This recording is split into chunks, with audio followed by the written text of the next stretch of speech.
A recent ABC headline declared that 18,000 police and 1,800 soldiers are now patrolling the streets of Sydney to enforce COVID-related restrictions.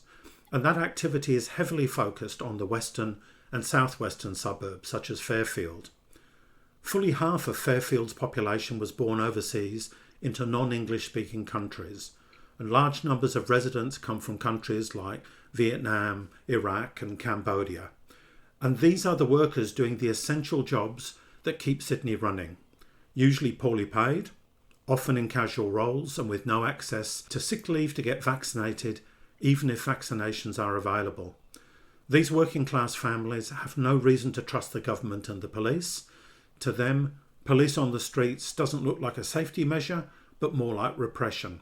Today I'm talking to two people about alternatives to this situation, alternatives that start with public health measures, not enforcement. Vicki Sentas is a senior lecturer in law at the University of New South Wales.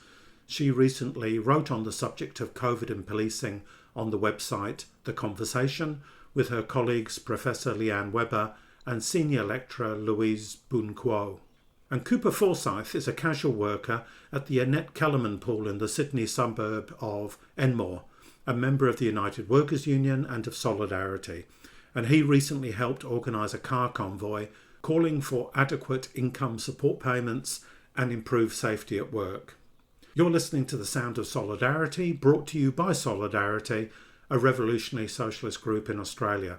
If you'd like to find out more about us, our website is solidarity.net.au. I'm David Glanz and I'm recording this episode on unceded Wurundjeri land in Naarm or Melbourne. So Vicki, welcome. Hi David, great to be speaking with you. Now, you wrote your article with your colleagues at the end of July at a time when an extra 100 police, including mounted police, were being deployed into southwest Sydney. Now, obviously those numbers have grown substantially. Is this going to be effective in stopping the spread of the pandemic? Well, that's the million-dollar question. And I guess, we know that it's the vaccination of the majority of the population, and we know that it's real social and economic support for those who need it, but that's the only real way to stop the spread of COVID. But I guess we've seen in the absence of government action on getting vaccines precisely when it was first needed to happen to make containment viable, we've needed to rely on lockdowns. Now, I would say it's not inevitable to take a law and order and a paramilitary, well, in fact, not just a paramilitary approach, but now an outright military approach with the ADF on the streets in New South Wales. But that's what the states are relying on in their approach to lockdowns. And that's a strategy of more police on the streets, and that relies on coercive enforcement, deterrence and punishment strategy. And so I guess, it relies on this myth that, knowing the cops will enforce the letter of the law and give you now a $5,000 fine, that's pretty hefty. It was a $1,000 fine in New South Wales, that you'll be deterred from breaching the orders. And so emerging kind of research, particularly from overseas, from kind of public health perspective, say, look, that's just not how it works. That doesn't tap into the collectivist community-minded approach around why people comply with lockdowns. And so it's based on this erroneous idea that highly visible policing strategies will scare people into compliance. Now, this is what we call a criminalisation approach. It's the furthest thing from a public health strategy, and it does have dire consequences on marginalised people, and not least through a greater risk of just getting caught up in the criminal justice system. And I think the reality is, if you look at what's going on at the moment, is that policing as a frontline approach to COVID hasn't actually worked. So enforcement statistics, police statistics around fines and other measures are going up, and the numbers of police are going up, but at the same time the number of infections are going up, not down in New South Wales. So just even as a matter of common sense, the policing approach isn't working. And also policing just can't address the causes of transmission, where it's because people need to go to work. and they're not being adequately compensated with a safety net for lost wages. Or, where transmission is happening because of people's social or cultural and economic needs kind of are dependent on collective ties, and there hasn't been adequate understanding of supporting people in lockdown to be safe. You mentioned that vulnerable people are dragged sometimes further or for the first time into the clutches of the criminal justice system.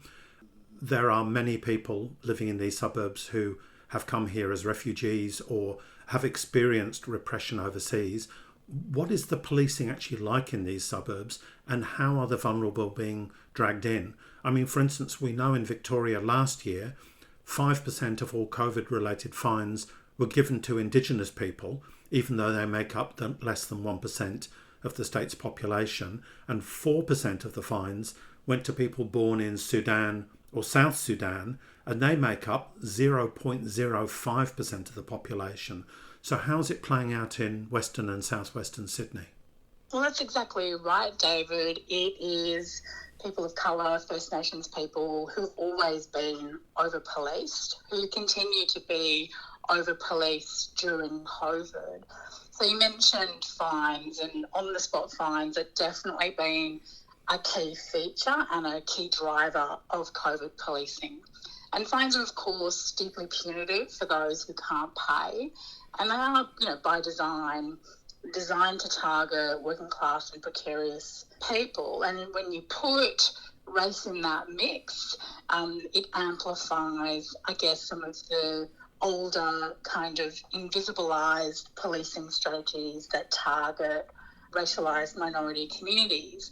And I remember there was some great research done last year by Osman Faruqi, the journalist, that showed that in New South Wales, the distribution of fines by police fell disproportionately on people in southwest Sydney, which is, of course, a higher kind of population of migrant communities, migrant background communities, compared to much lower fines in higher socioeconomic areas. But at that time last year, there were far more infections. So it kind of blows out of the water this idea, this myth that there's a relationship between policing and infection rates, which is, certainly not at all true. But as well as fines, I mean, some research I did with my colleagues, one of the more interesting practices that came up in some New South Wales police data we got through FOI processes, and this is, from last year again, and for like a 3-month period. So it's small and it's incomplete, but it showed that the police, in the name of COVID policing, were really over-relying on stop and search.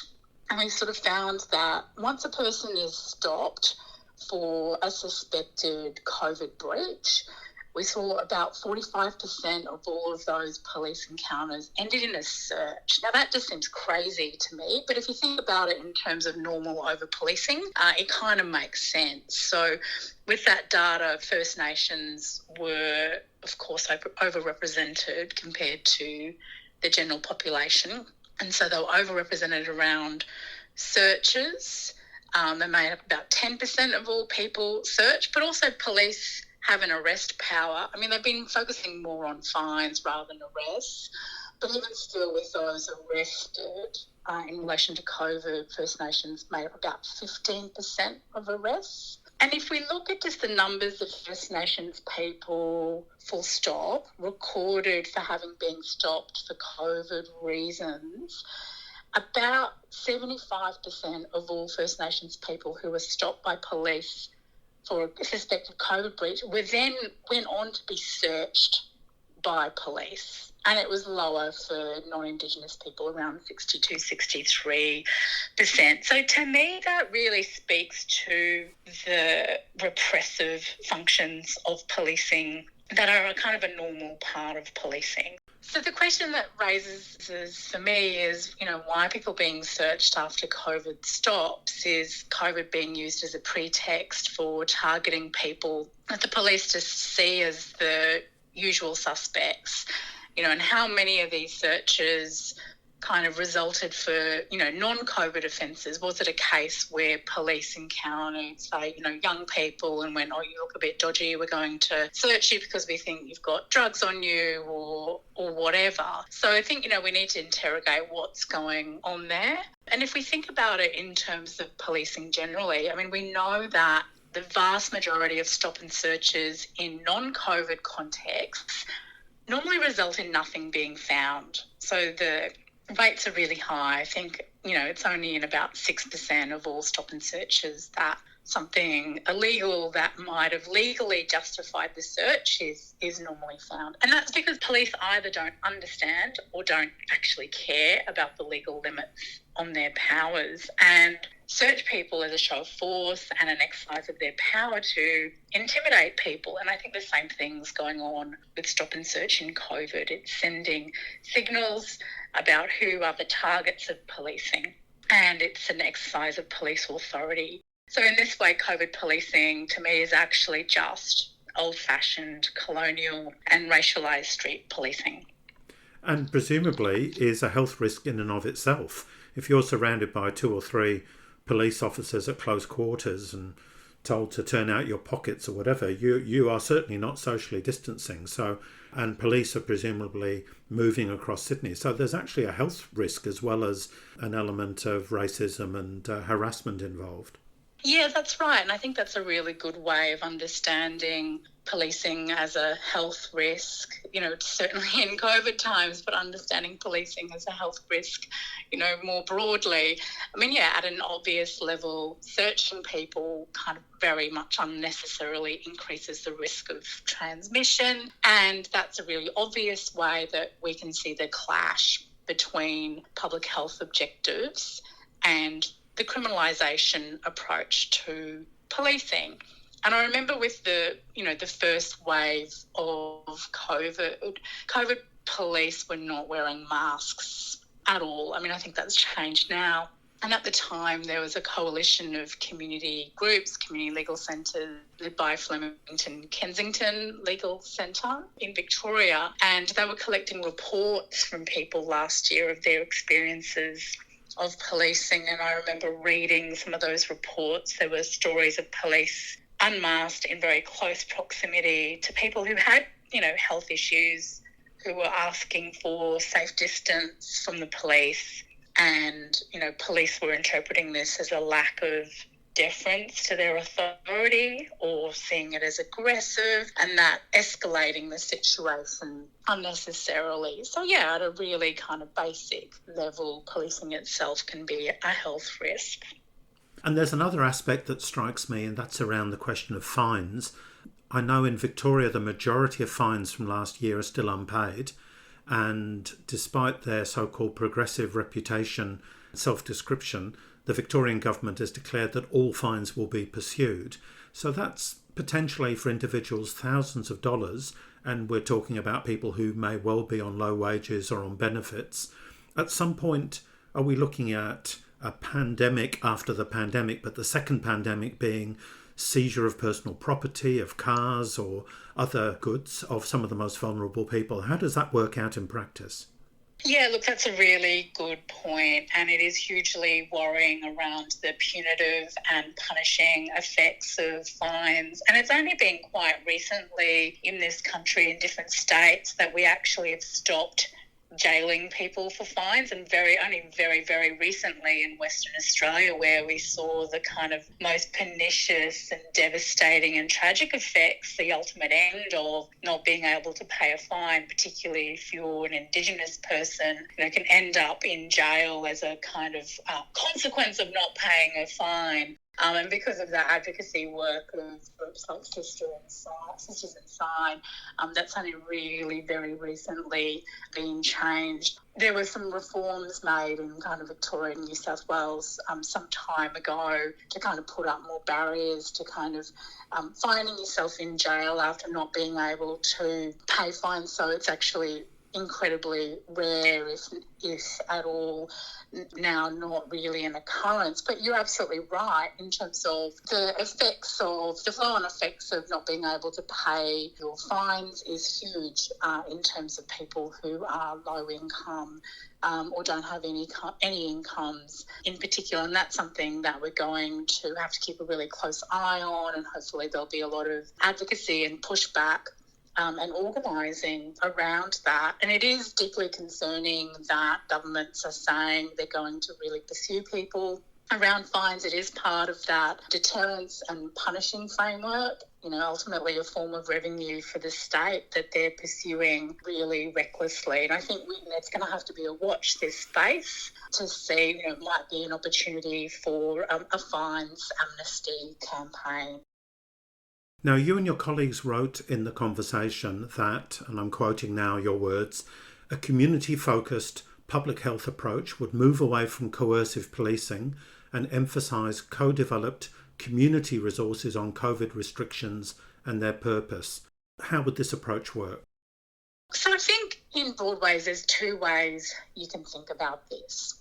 One line of thinking is to use police resources to do what is more talked about in the UK and some US states is this concept of public health policing. It's not really a concept or a practice that's ever really taken off in Australia, and in many ways the concept is very anathema to the ongoing kind of colonial form of policing that we have.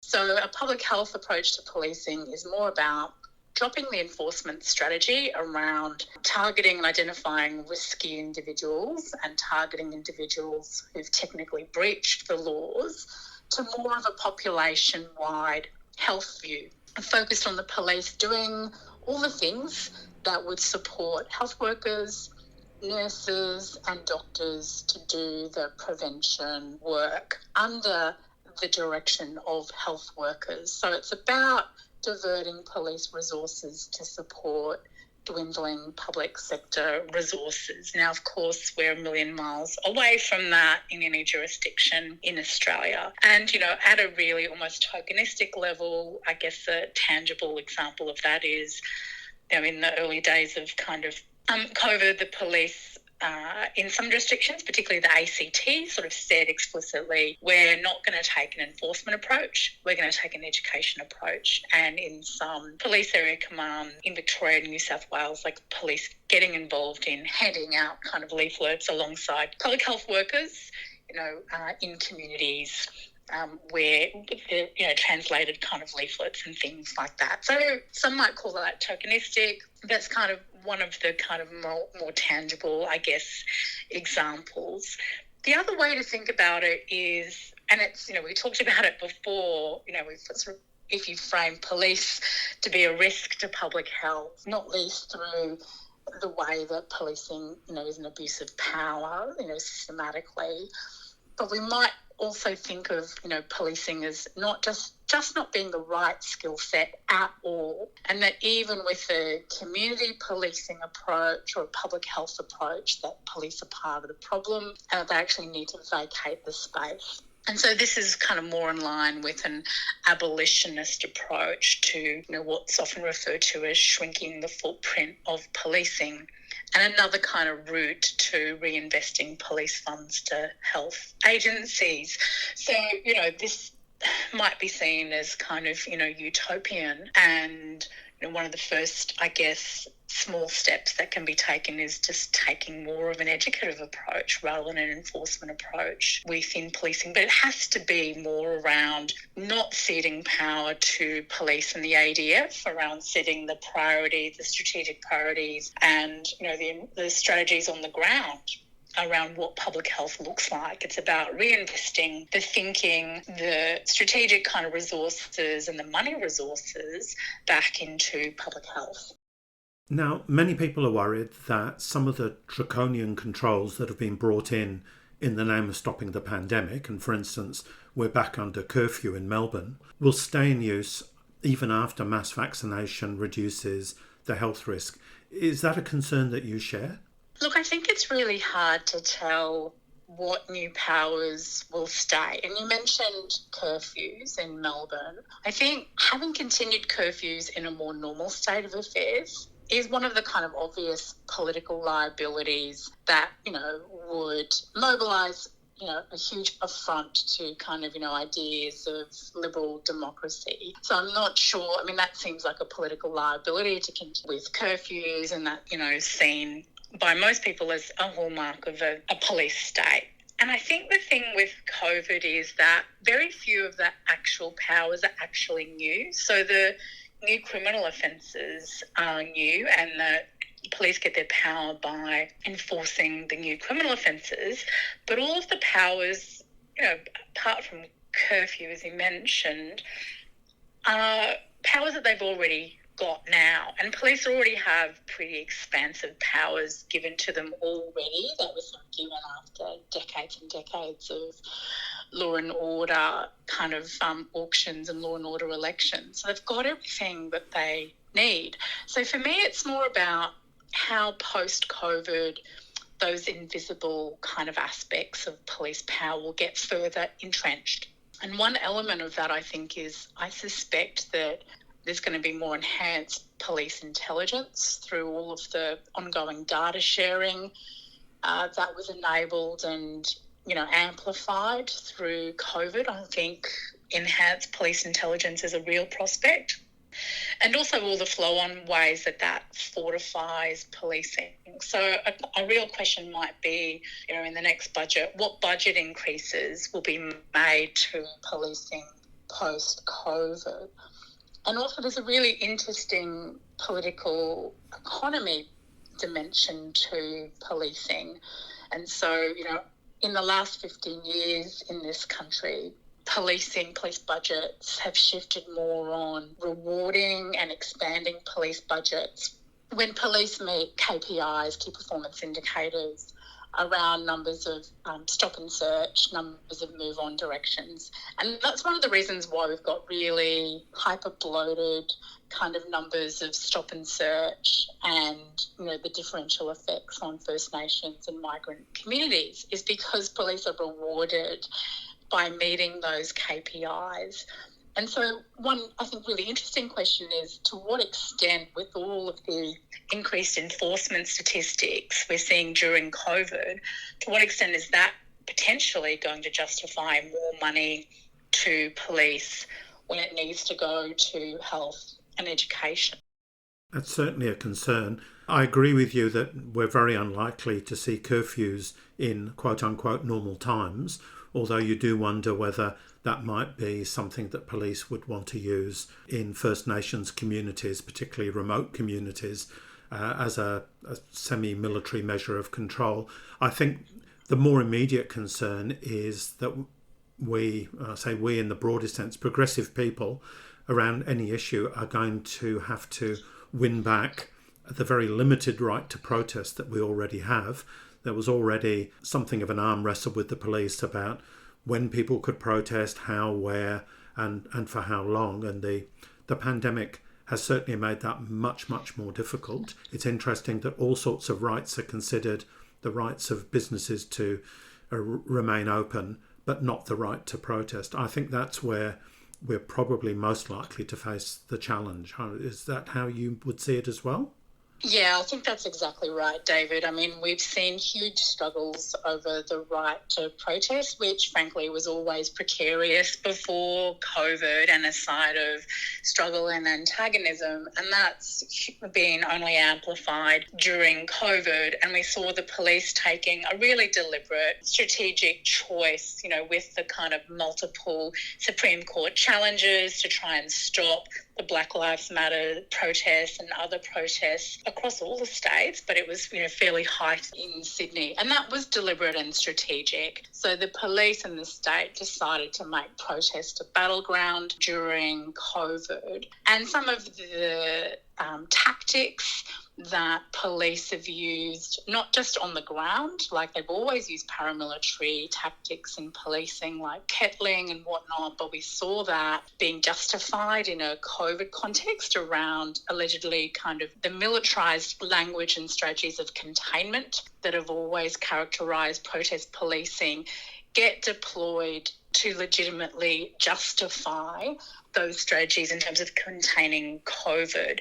And then we saw all of the really fierce legal strategies that police were using, not just to stop the protest, but then, taking protesters to court or protesters challenging fines and going, well, we're going to challenge this in court. Like these really quite novel ways that police prosecutions were playing themselves out, like really quite fanciful kind of ideas around a common purpose, which is, normally used, when the police are trying to, argue that people have been involved in a riot or a fray. So we definitely have seen these amped up strategies around trying to stop protests. And I think absolutely I would agree that after COVID, those strategies will continue to be in play, and it's hard to say normalised because I think that we've always been living in a continuity of a paramilitary approach to policing, but they've had the opportunity to test out a number of tactical and legal strategies during COVID that I think we'll continue to see after the crisis has abated. Well, thank you, Vicki, for your time. I know you're very busy. I really appreciate you talking to us today. Thanks, David. It's been a pleasure. My second guest today is Cooper Forsyth. So welcome, Cooper. Thanks for having me. As I mentioned earlier, you were involved in organising a car convoy. Can you tell us what was involved? Who helped make it happen? What were you demanding? And how did the police respond?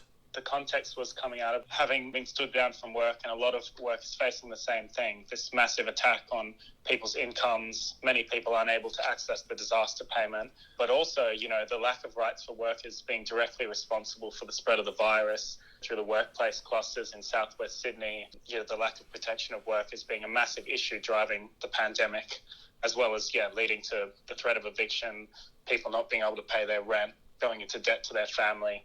These are the sort of things that some of my colleagues were going through and that people across Sydney were going through. So we organised a car convoy protest in response to that alongside the Australian Unemployed Workers Union, which, the idea was we would be being completely COVID safe. Everyone would be wearing masks, no one driving in any car that has anyone other than members of their household to drive past Liberal Party headquarters, because we felt that action was necessary, that we couldn't withhold action even in the current circumstances. But the police very opportunistically reacted completely disproportionately to the protest. People are going to drive to Bunnings and drive to get their Gucci clothes, but driving past Liberal headquarters was met with police blocking off the main streets that we were planning on driving through, with hundreds of cops, mobile drug testing vans, a kind of insane sort of mobilisation of police force. They came to my house, to both my parents' house and my house, as well as other organisers, to try and persuade us to call off the protest. And they fined 9 people for having slogans written on their cars as they drove through the city. Yeah, it's a terrible story, very similar to how the Victorian police reacted to a refugee car convoy last year. Same thing, COVID safe. What were the specific demands? What do you think workers need right now? Some of the key things we were raising were extending the disaster payment to make sure everybody is eligible, first of all, but also to raise the other welfare payments. Unlike last time where we saw job seeker doubled along with youth allowance and so on, those things haven't been touched. And so people are just forced into destitution. We got 350,000 now people under the poverty line because they refused to raise the welfare payments. We had other demands such as a test and isolate payment, which, the government has actually just introduced a couple of days ago, which just shows, we were raising that weeks ago. The virus is now completely out of control. If they had bonded to our demands then, we would have been in a much better position. So, some of those things, as well as, vaccine leave as well, which is still a crucial issue that hasn't been addressed. All of those are crucial. And the test and isolate payment, I'm speaking from Melbourne, from Victoria. Apparently there have been 500,000 claims of that payment in Victoria, and yet New South Wales has only brought in that payment just now, and I think from memory $130 less than the Victorian payment. It almost seems like a calculated insult to anybody who is in that situation. What are you seeing in terms of how the police are operating on the streets? And in fact, given that they're using helicopters from the skies, what have you seen more broadly, and what are people telling you? Yeah, I guess in some ways, anecdotally, like it's sort of completely insane, the sort of police response that we see now, with them checking on people's doors, going around to people sitting in parks. And I think it's just sort of in line with the general approach that the government has taken to the pandemic, where, despite the blatant failures still over aged care, still over workplaces that are not safe, where people have had to stop work, dozens of times, lack of accessibility to the vaccine, and many, many other things. They have just deliberately used it to deflect blame onto individuals and onto migrants in Western Sydney, and said, it's ordinary people to blame. And so that has given the police, massively emboldened the police in ways that completely have nothing to do with enforcing the health in a way that's consistent with where the virus is actually spreading. Police response is concentrated on the most vulnerable sections of society. As we speak, New South Wales has reported 633 new COVID cases, which is pretty scary. It's pretty clear that things are going to get worse before, or even if they get better. What do you think workers need to be fighting for right now to survive this pandemic? I think one thing that's really clear is that workers need rights to be able to enforce safety in workplaces. We've seen dozens of stoppages at different workplaces that were necessary to enforce COVID measures. Still a key way the virus is spreading, as essential workers have no choice but to, keep us fed and clothed during this time. But also, the rampant casualisation that we've seen over the last few decades makes workers extremely vulnerable to having to choose between economic necessity and the risk of getting the virus, which is completely unacceptable if we're going to get this under control. Like, we've already seen people who've actually died in their homes despite their whole family having symptoms, because they feared risking coming forward because they didn't want to lose their income. So that's a really critical issue. Some on the left seem to think lockdowns, the stricter the better, are the way out of this mess. That seems a very weak argument when you consider that the lockdown in New South Wales has been broadly as severe as the lockdown in Victoria last year, yet the numbers are going up pretty much day on day. What do you think about that argument that strict lockdowns, are the way out? I think there's lots of problems with simply cheering on the government to enforce stricter and stricter lockdowns as the way to get out of the crisis, which is clear that's the method they've taken, and has allowed them to paper over the massive fault lines that are actually spreading the virus, which obviously, as long as they remain unaddressed, will not deal with things. But I even think on the logic that they use of we need people to follow the health advice and the health restrictions and so on and so forth, as if, ordinary people are simply indifferent to measures that will, safeguard the health of all of us. If they want to, what has been shown, especially with the, over-policing of Western Sydney, is that actually this increases distrust of the health advice, increases distrust of the government, and does not make people more willing to follow measures like social distancing measures and so on and so forth. So it's an incredibly short-term and crude sort of approach that does a lot of harm, not just to businesses, but in terms of the massive attack on workers' livelihoods. And at the end of the day, what needs to be done to get out of the crisis is a massive ramp up of the health response. Mass testing. If they were instead of sending the police and army, sending health professionals to go door to door explaining the health advice to people in culturally sensitive ways, and so on and so forth. A mobilisation of actually the health system, instead of getting a call and getting harassed by cops every single day, instead having been checked up on systematically by New South Wales Help and having things explained to you. I think, those are some of the key things that need to be dealt with if we're going to get the virus under control. Have you had a chance to be vaccinated yet? I've had my first dose of AstraZeneca. Well done, but the reason I ask is that a lot of people haven't had access to vaccination. What's it like amongst your friends and your workmates? There is a lot of fear, but I think the level of fear has been massively overstated. And the thing that I've seen most overwhelmingly is people's willingness to get the vaccine, knowing the potential side effects and risk and all the rest of it. That's been quite overwhelming over the people that I've seen, because people want to get out of lockdown. They want to deal with the pandemic. The ACTU and many unions are calling for very useful things like paid vaccination leave, but there seems to be a really big gap between what the unions are saying and what's happening on the ground, with the honourable exception of, as you say, a number of workplaces, particularly covered by your union, the United Workers Union, where there have been health and safety stoppages over PPE and working conditions and the like. What do we need to do to bridge the gap between good policies and actual outcomes? Yeah, I think that's exactly the key question, really, because I think we've seen, while lobbying and the petitions that have been put forward by the unions have, not gone astray completely and have resulted in some limited gains around the test and isolate payment and so on. I think the situation is way too dire. People can't go 8 weeks, it's going to be months and months of not having adequate income. It's just completely unsustainable, and the union should be acting with that urgency in mind. I guess, the car convoy was one example of the sort of things that we could do, with the idea being we need to bring the unions together over practical action, using our power as workers, coming together to take collective action. Where possible, there need to be stoppages, there need to be strikes, to enforce health measures. But I also think it shouldn't be limited to that as well. The union movement should be consciously targeting the government for its inadequate pandemic response and demanding things that, affect all workers, like raising the payments, like, including provisions that allow people to get vaccinated and have the sick leave they need. And for that, there needs to be a genuine fight across different workplaces, rather than just, being limited to online sort of petitions and lobbying behind the scenes. Okay, Cooper, thanks very much for your time and keep up the fight. Thanks very much for having me.